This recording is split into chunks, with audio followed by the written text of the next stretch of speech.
Welcome to my channel Guru Newton. आज की ये वीडियो कनेक्टेड मोशन रिलेटेड है और कनेक्टेड मोशन में मैं आपको पहले भी अपनी वीडियोस में बता चुका हूँ कि हॉरिजॉन्टल कनेक्टेड मोशन और हम कहें तो सिंगल फिक्स पुली पे भी हमारा कनेक्टेड मोशन होता है। लेकिन आज की ये जो वीडियो है वो बेसिकली हमारी मूवेबल पुलीज़ के ऊपर है और किस तरह से हम मूवेबल पुलीज़ में हम कहें कि टेंशन्स को फाइंड आउट करते हैं या एक्सेलरेशंस को फाइंड आउट करते हैं। हम आज वीडियो में इसी टॉपिक पर डिस्कशन करेंगे। तो जैसा कि हमने कहा कि मूवेबल पुली, तो मूवेबल पुली की अगर हम बात करें तो मूवेबल पुली कुछ इस तरह से होती है।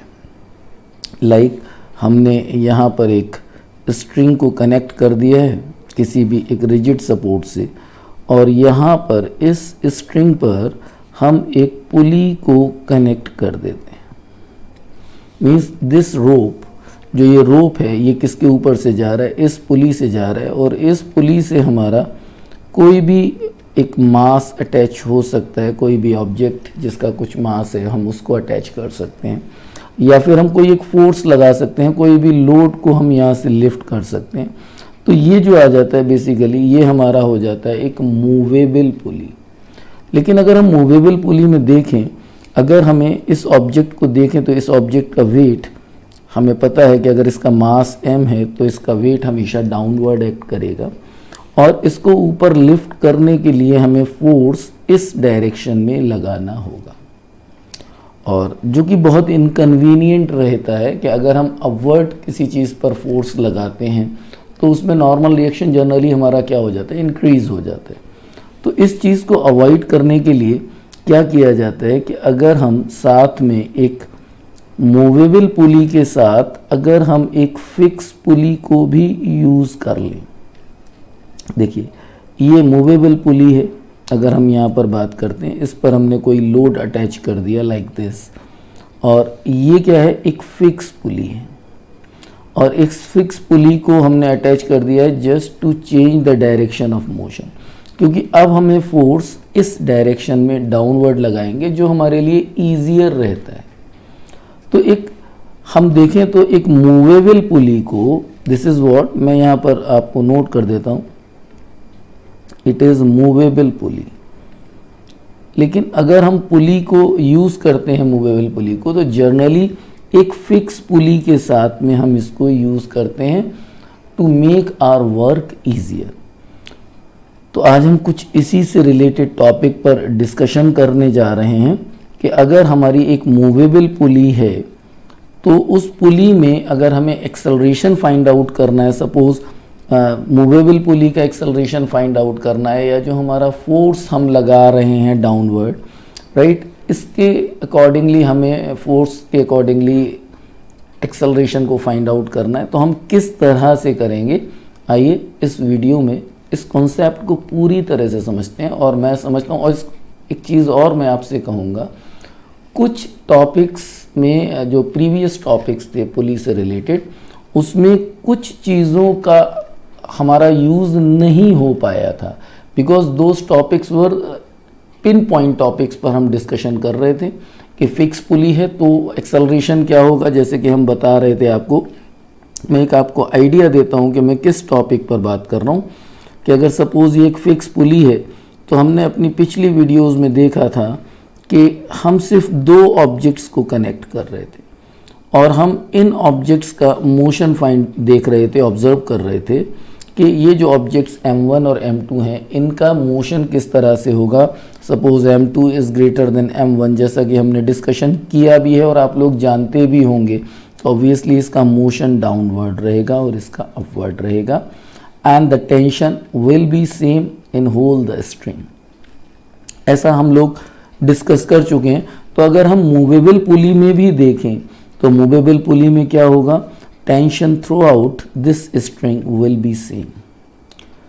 लेकिन जिस टॉपिक पे मैं आपसे बात करना चाह रहा हूँ कि मैं आज इस वीडियो में अपने उस टॉपिक को भी इंक्लूड करूँगा जो अगर देखा जाए तो बहुत ही इम्पॉर्टेंट टॉपिक है। मैं मान लेता हूं कि मैंने एक और ऑब्जेक्ट यहाँ पर कनेक्ट कर दिया, तो अभी इस सिचुएशन में क्या होगा, इस सिचुएशन में अगर हम देखेंगे तो यहाँ पर टेंशन अब चेंज हो जाएगा। तो जो सिंगल फिक्स पुली का जो कॉन्सेप्ट था वो हमारा सिर्फ इसलिए था कि हमारे पास दो पैरामीटर थे, एक ये टेंशन और दूसरा एक्सेलरेशन, जो हमने यहाँ पर शो किया हुआ है। लेकिन अगर ये तीसरा ऑब्जेक्ट भी जिसका मास m3 है इससे रिलेट कर दिया जाए तो शायद हम डायरेक्ट फार्मूले के एप्लीकेशन से अपनी प्रॉब्लम्स का सल्यूशन नहीं पा पाएंगे। तो उसके लिए हम थोड़ा सा चीज़ों को समझते हैं। पहले मूवेबल पुली का कॉन्सेप्ट, और इस वीडियो में मैं आपको विद एग्जाम्पल बताने जा रहा हूँ कि किस तरह से हम टेंशन को फाइंड आउट करते हैं विद अ न्यूमेरिकल एग्जाम्पल। तो वीडियो बहुत ही इंटरेस्टिंग है और अगर आप थोड़ा सा भी इसको समझने की कोशिश करेंगे तो मैं समझता हूँ कि पुली, ब्लॉक्स, टेंशन्स, इन सारी प्रॉब्लम्स से शायद फिर आपको कोई भी टेंशन नहीं होगी। मतलब ये टेंशन जो स्ट्रिंग में है ये आपको आगे चलकर कोई भी टेंशन नहीं देगा। तो चलिए अपना टॉपिक शुरू करते हैं और जो मेन पॉइंट्स हैं इस टॉपिक के उसको हम सबसे पहले डिस्कस करते हैं। तो जैसे मैंने आपको बताया कि अगर हम एक मूवेबल पुली लेते हैं, थोड़ा बड़ा डायग्राम मैं आपको शो कर रहा हूँ कुछ इस तरह से, और जिसको हमने कनेक्ट किया हुआ है एक फिक्स पुली से, दिस इज़ योर फिक्स पुली, और ये सपोर्ट हमारी रिजिड है। तो अगर यहाँ हम देखें और यहाँ पर क्या है, यहाँ हमने एक पुली को कनेक्ट किया हुआ है लाइक दिस, और ये पुली कैसा है, this is a movable pulley. अब अगर इस मूवेबल पुली पर हम ये मास m1 हैंग करा देते हैं और यहाँ पर हम मास दूसरा हैंग करा देते हैं, दैट इज़ m2। तो जैसा कि आप सभी लोग जानते भी हैं कि ये पूरी स्ट्रिंग सेम है, इसका मतलब टेंशन पूरी स्ट्रिंग में क्या रहेगा, सेम बना रहेगा। किस टेंशन की बात कर रहे हैं हम लोग इस टेंशन की बात कर रहे हैं जिसकी डायरेक्शन क्या होगी, always towards a rigid support. ये हम टेंशन की बात कर रहे हैं। तो टेंशन पूरे स्ट्रिंग में यहाँ पर सेम रहेगा, जैसा कि मैं अपने पिछले वाले डायग्राम में भी आपको डायग्राम 2 में मैंने समझाया था कि टेंशन सेम रहेगा। इसी तरह से अगर हम यहाँ पर भी देखेंगे तो टेंशन क्या रहेगा, tension will be in this direction. अब यहाँ पर जो मेन पॉइंट आता है समझने का, जिस पर आपको थोड़ा सा अटेंशन पे करना है, वो कुछ ये है कि देखिए अगर सपोज इस ब्लॉक को आप x डिस्टेंस नीचे मूव कराते हैं due to the gravitational force, हमने इसको क्या करा, x डिस्टेंस नीचे मूव कराया, तो ये जो ब्लॉक m1 है इसका मूवमेंट हमने किधर कराया, डाउनवर्ड्स। तो m1 ब्लॉक का मूवमेंट अपवर्ड होगा, लेकिन क्वेश्चन ये आता है कि इसका मूवमेंट वर्टिकली कितना ऊपर तक होगा। तो अगर आप देखें तो ये जो स्ट्रिंग है जो मैं कनेक्ट कर रहा हूँ, देखिए इस पॉइंट से जहाँ से मैंने कनेक्ट किया हुआ है और यहाँ तक, अगर x डिस्टेंस आपने यहाँ से नीचे की तरफ पुल किया है तो इस पॉइंट A और इस पॉइंट B के बीच का डिस्टेंस कितना कम हो जाएगा। अगर हम देखेंगे तो length of the string x ही कम होगा। लेकिन क्वेश्चन ये आता है कि अगर हम देखें तो ये अगर पुली देखें और ये हमारी स्ट्रिंग्स देखें तो ये सिमेट्रिकल है। सिमेट्रिकल से मतलब क्या होता है बच्चों, सिमेट्रिकल से मतलब हो जाता है कि अगर सपोज 1 मीटर डिस्टेंस कम होगा तो 0.5 मीटर डिस्टेंस इधर से कम होगा और 0.5 मीटर डिस्टेंस यहाँ से कम होगा। तो ओवरऑल अगर देखा जाए, अगर हमने x metre distance downward move कराया हुआ है इसको, तो इसका अपवर्ड जो हमारा मूवमेंट होगा दैट विल बी, अगर हम यहाँ बात करें तो इट इज योर x/2। अब इससे हमें क्या कंक्लूजन निकलता है, इससे कंक्लूजन ये निकलता है कि अगर सपोज इसमें एक्सेलरेशन a1 है तो सपोज मान लेते हैं ये एक्सेलरेशन a है, तो यहाँ पर इस ब्लॉक के में अगर हम a2 मान लेते हैं बिकॉज m2 है, तो इस ब्लॉक के अंदर एक्सेलरेशन कितना हो जाएगा, इट इज a/2, क्योंकि जस्ट हाफ डिस्टेंस ऊपर जाएगा ये ब्लॉक। अगर सपोज m2 ब्लॉक 1 मीटर नीचे आएगा तो m1 ब्लॉक 0.5 मीटर ही ऊपर जाएगा, क्योंकि ये स्ट्रिंग जो है अगर हम देखें इस पर्टिकुलर पुली के अबाउट, तो ये सिमेट्रिक है। सिमेट्रिक मीन्स आप समझते होंगे सिमेट्री से कि दोनों तरफ बराबर लेंथ है हमारा स्ट्रिंग का। तो ऐसी सिचुएशन में अब हमारे पास 3 पैरामीटर्स हो जाते हैं। पहला पैरामीटर हो जाता है A1, जिसकी वैल्यू आपको दी हुई है A/2। दूसरा पैरामीटर है आपके पास A2, जिसको आपने A अज्यूम किया हुआ है। और तीसरा है टेंशन। तो जैसा कि आपको पता है कि अगर हमें इन चीज़ों को फाइंड आउट करना है तो एटलीस्ट हमारे पास 3 रिलेशंस होने चाहिए, जिसमें से एक रिलेशन हमारे पास आ चुका है। और वो रिलेशन क्या है? दैट रिलेशन इज, अगर हम A1 और A2 का रिलेशन देखें तो आप क्या देख रहे हैं कि this A2 is twice A1, A2 is twice A1। ये पहला रिलेशन हमने इस कंक्लूजन से फाइंड आउट कर लिया। This is your relation 1।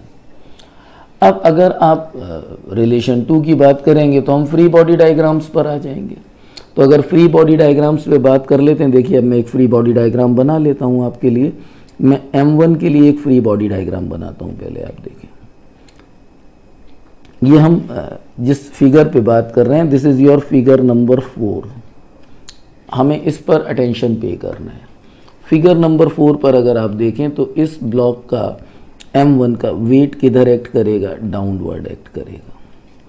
और अगर आप देखें तो देखिए ये 2 टेंशंस, टेंशन भी बेसिकली एक फोर्स ही है।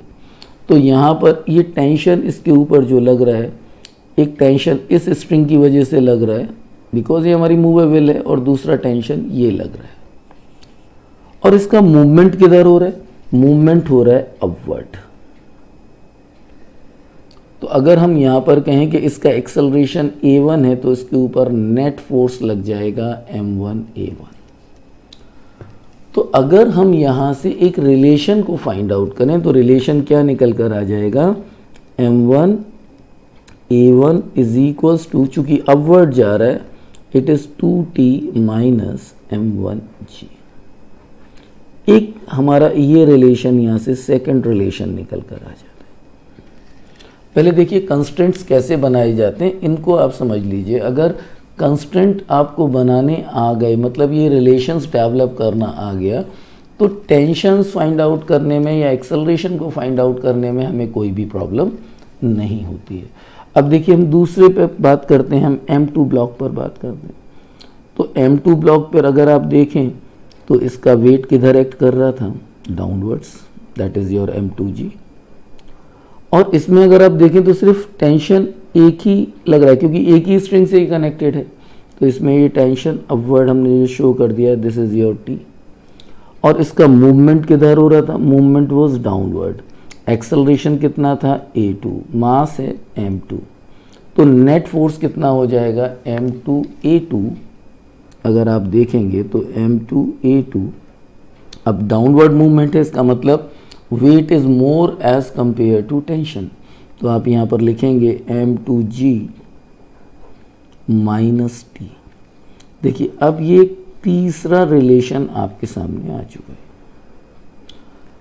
अब आपको क्या करना है? आपने देखा कि हमारे पास कितने वेरिएबल्स हैं जिनको हमें फाइंड आउट करना है। First is your A1, second is your A2 and third is your tension. देखिए एक आ जाता है A1 जो हमें फाइंड आउट करना है, एक आ जाता है A2 और एक आ जाता है जो टेंशन। ये 3 चीज़ें हमको फाइंड आउट करना है।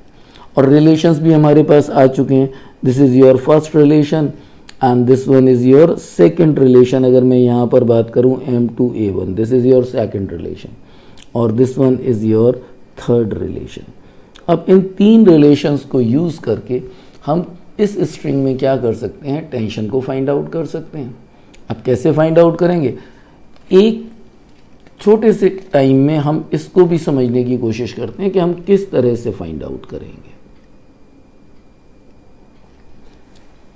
अब देखते हैं यहाँ पर पहला जो रिलेशन था that was your A2 is equals to twice A1। ये हमारा पहला रिलेशन था। दूसरा रिलेशन हमारे पास आया m1 a1 is equals to 2t minus m1g। मैं एक बार ये रिलेशन सामने आपको लिख रहा हूँ बिकॉज ऑफ दिस रीज़न कि आपको कहीं कोई डाउट्स ना रहें।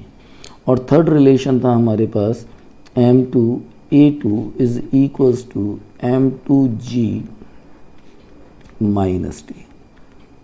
अभी देखिए ये हमारे पास सिर्फ दो ही ब्लॉक्स हैं। मैंने अभी आपको बताया था कि तीसरा ब्लॉक भी मैं इसके साथ में अभी कनेक्ट करूँगा विद एग्जाम्पल्स। आपको सारी चीज़ें इस वीडियो में मैं समझाने जा रहा हूँ और मैं समझता हूँ कि इस वीडियो के बाद में आपको इस तरह की प्रॉब्लम्स को सॉल्व करने में कभी भी कोई डिफ़िकल्टी नहीं आएगी। तो देखिए अब यहाँ पर हम क्या करते हैं, अब ये इक्वेशन 2 और इक्वेशन 3 में देखें तो यहाँ पर अगर हम एक वैल्यू लगा दें इक्वेशन 3 में बाई 3 एंड 1 में क्या था, 1 में था a2 is equal to twice a1, तो हम यहाँ पर लगा सकते हैं twice m2 a1 it is your m2g minus T. तो अब हमारे पास ये एक इक्वेशन आ गई जो हमने डेवलप कर लिया और सेकंड इक्वेशन ऑलरेडी हमारे पास है m1 a1 is equals to minus m1g। अब देखिए मैं उसी तरह से लिख रहा हूँ and plus 2t। This is your second equation. तो अगर अब हम देखें तो इन इक्वेशंस को हम एल्जेब्रिकली या सब्स्टिट्यूशन मेथड से किसी भी तरह से सॉल्व कर सकते हैं और हम क्या फाइंड आउट कर सकते हैं, हम यहाँ से a1 की वैल्यू को फाइंड आउट कर सकते हैं। a1 we can find from here and t we can find. अब आपको अगर a1 की वैल्यू मिल जाता है तो आप क्या करेंगे, ऑब्वियसली आप a2 को भी फाइंड आउट कर सकते हैं because it is twice a1। तो देखिए कितना सिंपल है, बस थोड़ा सा आपको इस चीज़ पर ध्यान देना है कि मूवमेंट किस तरह से हो रहा है। मूवमेंट अगर आप लोगों को समझ में आ गया, आप लोगों ने इसका मोशन अगर समझ लिया तो मैं नहीं समझता कि कहीं पर भी आपको कोई भी डिफ़िकल्टी आएगी। देखिए अब एग्जाम्पल्स की हेल्प से भी मैं आपको अब ये समझाने की कोशिश करूँगा और इसमें एक मैं थर्ड मास को भी अटैच करूँगा और आप देखेंगे कि कितना इंटरेस्टिंग हमारा क्वेश्चन हो जाएगा। इंटरेस्टिंग के साथ साथ एक कॉन्सेप्ट भी आपको पूरी तरह से क्लियर हो जाएगा। देखिए आते समझते हैं उस चीज़ को। चलिए एक डायग्राम मैं अब ड्रॉ करता हूँ। ये क्वेश्चन के अकॉर्डिंगली ये न्यूमेरिकल प्रॉब्लम है, आप ये मान लीजिए, क्योंकि इसका कोई एक फॉर्मूला हम नहीं निकाल सकते। आप कहेंगे टेंशन फाइंड आउट करने के लिए इस केस में कोई स्पेसिफिक फार्मूला नहीं, हमें इसमें सिर्फ और सिर्फ क्या करना है, इक्वेशंस को फाइंड आउट करना है जिन्हें हम कंस्टेंट्स कहते हैं और उनकी हेल्प से हमें क्या करना है, हमें टेंशन को फाइंड आउट करना है, हमें एक्सेलरेशंस को फाइंड आउट करना है। देखिए मैंने आपसे कहा था कि मैं इसमें एक मास और अटैच करने जा रहा हूँ। देखिए बहुत ही इंटरेस्टिंग होने जा रहा है अब ये हमारा वीडियो, क्योंकि अब ये टॉपिक कोई ऐसा टॉपिक नहीं है जो हम सीधा एक स्ट्रेट किसी एक कॉन्सेप्ट को यूज़ कर रहे हैं। इसमें अभी हमने क्या करा, हमने एक मास ये अटैच कर दिया, ये m1 है, ये m2 है और एक तीसरा मास और अटैच कर रहा हूँ मैं इसके साथ में, इट इज़ m3। अब देखिए ये m3 के अटैच होते ही अब ये जो हमने अभी कॉन्सेप्ट समझा था एग्जैक्टली वैसा ही रहेगा, लेकिन थोड़े से चेंजेस इसमें आ जाएंगे। किस तरह से आएंगे देखिए उस चीज़ को भी समझ लीजिए। देखिए टेंशन इसमें कहाँ हमारा लगता है, ये हम इसको रिजिड मान लेते हैं कि यहाँ से ये रिजिड है। अब एक टेंशन आपको यहाँ इस स्ट्रिंग में इस डायरेक्शन में लगेगा, एक इस डायरेक्शन में लगेगा, जैसा कि अभी हम डिस्कस कर रहे थे, एक यहाँ लगेगा। अब इस पर्टिकुलर m3 की वजह से भी क्या होगा, टेंशन यहाँ पर लगेगा लेकिन टेंशन अब डिफरेंट हो जाएगा। अब देखिए यहाँ पर m1g, भाई वेट तो हमेशा नीचे ही एक्ट करेगा, यहाँ आप देखेंगे तो इट इज़ योर m3g, ये वेट भी नीचे ही एक्ट करेगा डाउनवर्ड्स। अब बात आ जाती है m2 की, तो m2 का वेट भी नीचे ही एक्ट करेगा, इट इज़ योर m2g। अब अगर आप यहाँ पर कंस्टेंट्स बनाते हैं तो देखिए आपको क्या क्या करना पड़ेगा। अब देखिए एक्सेलरेशन की भी बात कर लेते हैं। ये एक्सेलरेशन हमने माना हुआ था इट इज़ योर a1 और ये एक्सेलरेशन क्या है, इट इज़ a2।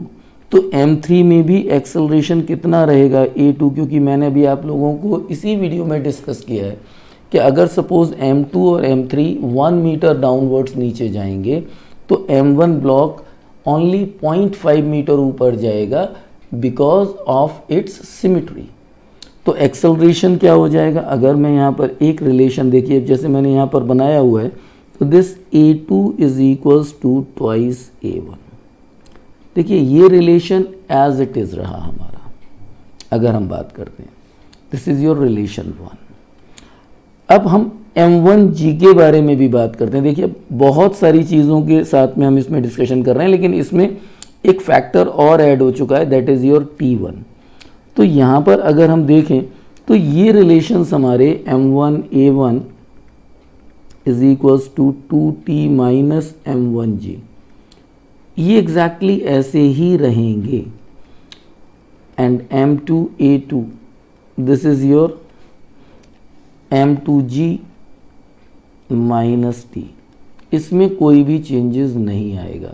चेंज किस चीज़ में आएगा, अगर आप यहाँ पर देखते हैं तो चेंज आता है आपका m3 ब्लॉक पर, कि अगर हम ये मान लें कि ये m3 ब्लॉक है और m3 ब्लॉक पर इसका वेट किधर लगेगा, इट इज़ योर m3g। अब ये क्या है, टेंशन। टेंशन कितना है, टेंशन है ऊपर की साइड में T1। अब देखिए इस टेंशन की वजह से, T1 की वजह से हमारा ये जो तीसरा इक्वेशन था ये भी अब चेंज हो जाएगा। क्यों चेंज हो जाएगा, क्योंकि अगर आप देखें सेकंड ब्लॉक पर, देखिए मैं दूसरा आपको एक यहाँ बना रहा हूँ m2, तो इट इज़ योर m2g, ये डाउनवर्ड्स लग रहा था, लेकिन साथ में इसमें ये टेंशन T1 भी डाउनवर्ड्स नीचे लग रहा था और ऊपर लग रहा था आपको T, मोशन था downwards, it is your a2।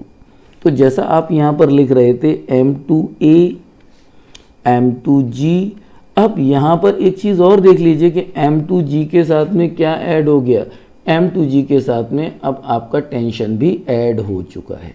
तो हमें यहाँ पर क्या करना पड़ेगा, हमें इसमें T1 को ऐड करना पड़ेगा।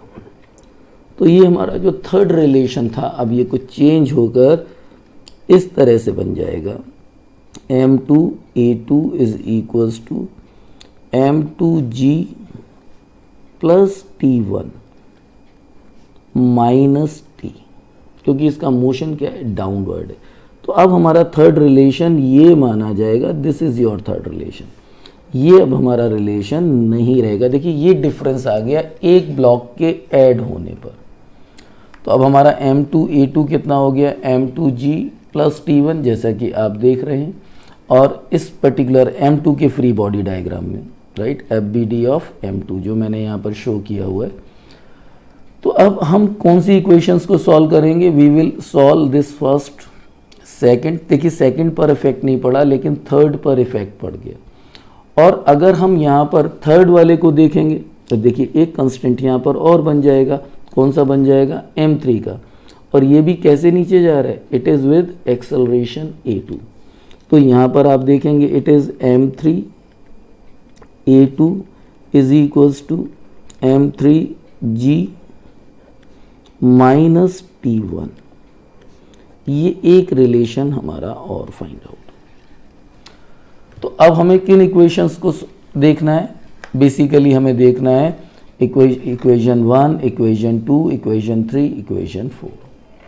तो किस तरह से सॉल्व करेंगे, अब देखिए इसको हम एक एग्जांपल की हेल्प से ले लेते हैं। सपोज मान लेते हैं कि m1 की वैल्यू 3 kg है, m2 is of 4 kg and m3 is equals to 2 kg। अब आपसे पूछा जा रहा है कि आप t बताइए, t कितना होगा, t1 कितना होगा, a1 क्या होगा और a2 क्या होगा। तो देख लीजिए यहाँ पर मैथमेटिक्स के अकॉर्डिंगली 4 वेरिएबल्स हैं हमारे पास और 4 ही रिलेशंस हैं। तो अब हम यहाँ पर इन वैल्यूज़ को सब्सटीट्यूट करते हैं। तो सबसे पहले इक्वेशन 2 लेते हैं। इक्वेशन 2 क्या है? Equation 2 is m1a1 is equals to 2t minus m1g। m1 की वैल्यू कितना है? 3, तो it is 3a1 is equals to 2t minus 3 into 10 मान लेते हैं। g की वैल्यू को हम कितना ले लेते हैं? We are taking g is equals to 10 metre पर second square.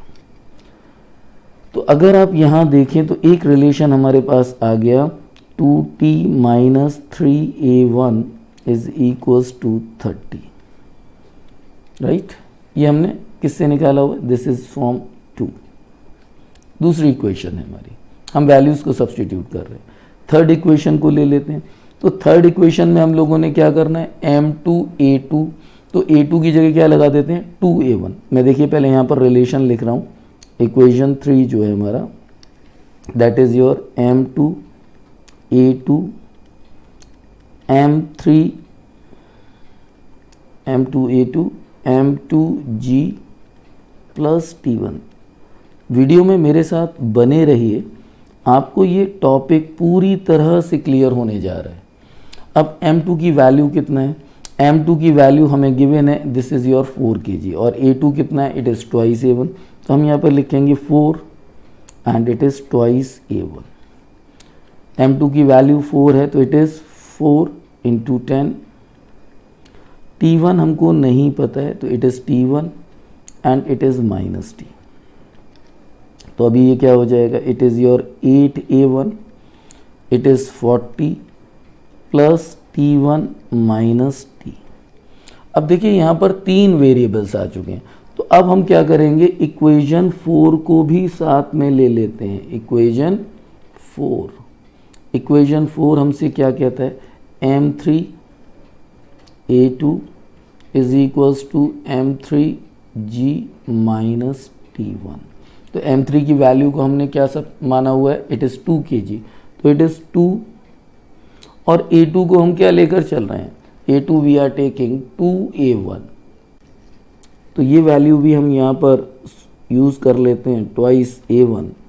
It is m3 is 2 kg, it is 2 into 10 minus t1। तो अगर आप ये देखेंगे 4a1 is equals to 20 minus t1। अब अगर हम इस इक्वेशन 4 से t1 की वैल्यू को फाइंड आउट करें, तो t1 की वैल्यू हो जाता है 20 माइनस 4a1। अब देखिए ये वैल्यू आपको कहाँ यूज़ करना है? यहाँ यूज़ करना है। तो अगर हम यहाँ देखेंगे तो ये वैल्यू को हम किस तरह से यूज़ करेंगे? देखते हैं। 8a1 is equals to 40 plus t1 की वैल्यू हो जाता है 20 minus 4a1 and minus t। तो अगर यहाँ आप देखें तो ये कितना हो जाता है? अगर हम लेफ्ट हैंड साइड से राइट हैंड साइड लेकर जाते हैं तो ये हो जाता है हमारा 12a1 plus t is equals to 60। अब देखिए ये आपको फाइनल मिल चुका है। कहाँ से लिया हमने? इस इक्वेशन को हमने थर्ड इक्वेशन से फाइंड आउट किया है। अब देखिए 2 इक्वेशंस आपके पास आ चुका है। कौन कौन सा इक्वेशन आ चुका है?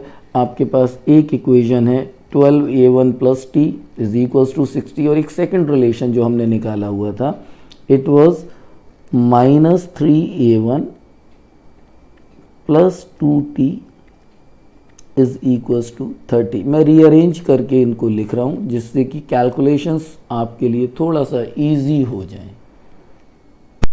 इन 2 इक्वेशंस को हम सॉल्व कर सकते हैं। किस तरह से सॉल्व कर सकते हैं? एलिमिनेशन मेथड से भी सॉल्व कर सकते हैं, सब्स्टिट्यूशन मेथड से भी सॉल्व कर सकते हैं। तो चलिए इन इक्वेशंस को सॉल्व करते हैं और इसके फाइनल आंसर पर हम लोग पहुंचते हैं।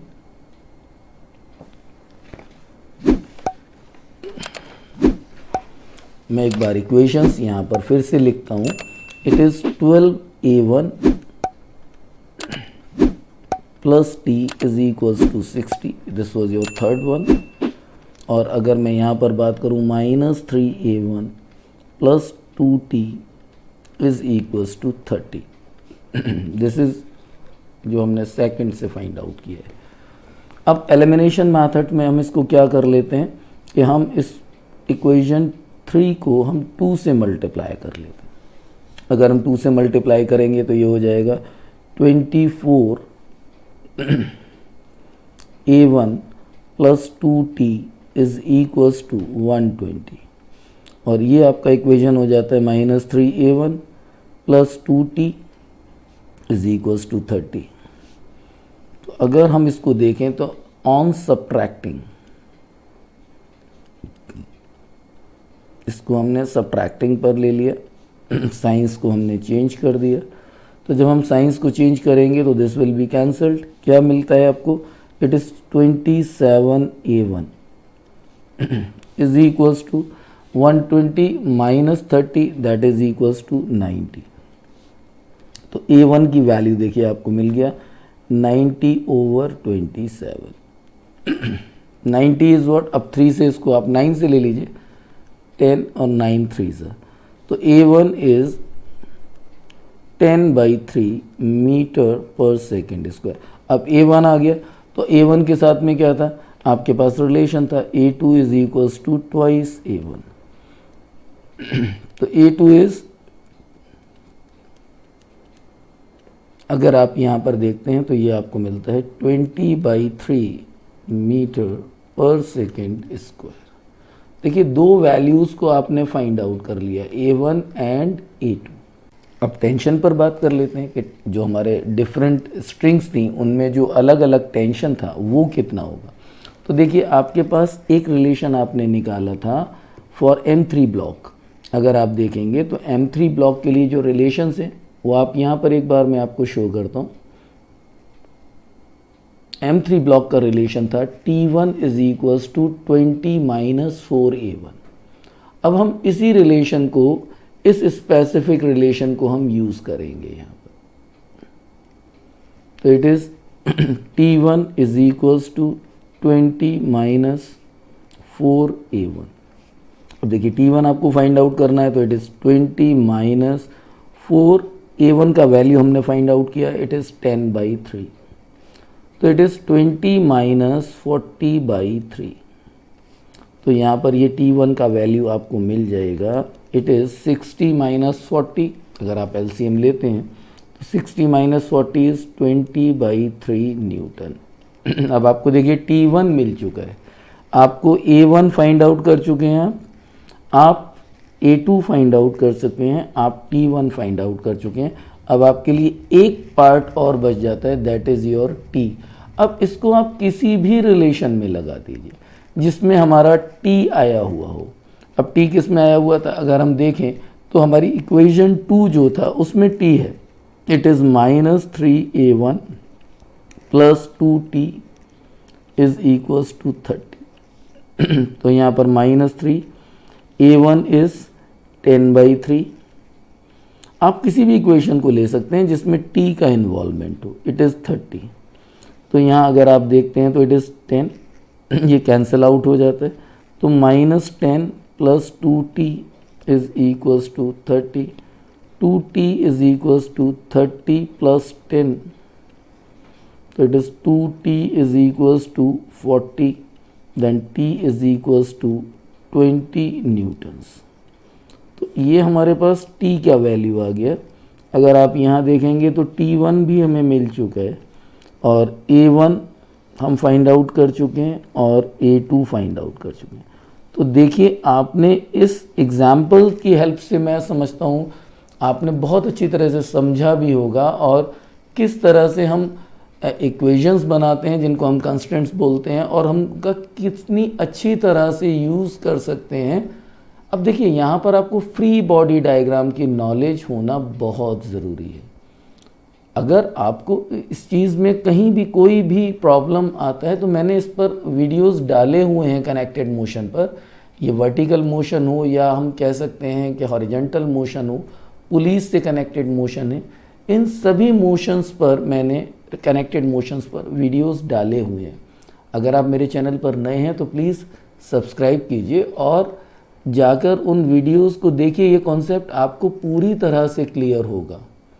और अगर ये वीडियो आपको अच्छा लगा हो तो प्लीज़ इस वीडियो को शेयर कीजिए लाइक कीजिए और मेरे चैनल को अगर आपने अभी तक सब्सक्राइब नहीं किया हुआ है तो प्लीज़ सब्सक्राइब कीजिए। Thank you for watching my video.